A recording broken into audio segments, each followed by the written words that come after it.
Okay, a little bit of pressure.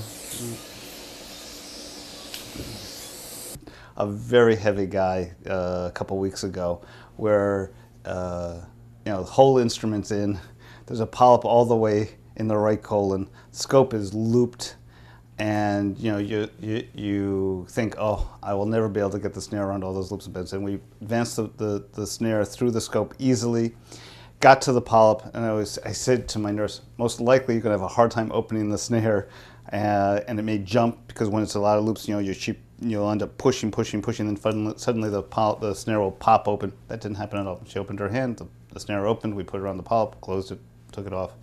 It's a pretty slick instrument. I like this a lot.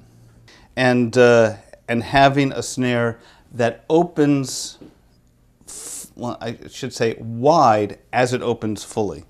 So the point is that you have a lot of polyps are very small, so you want something that when it's open just partially is wide enough to cover a small polyp. But at the same time, if you have a large polyp and you open the slide completely, it's also wide that way. But this is just to show how, when you just open it a little bit, that would get you a 6 to 8 millimeter polyp easily. And yet if you throw your hand open all the way, you can get a much larger polyp.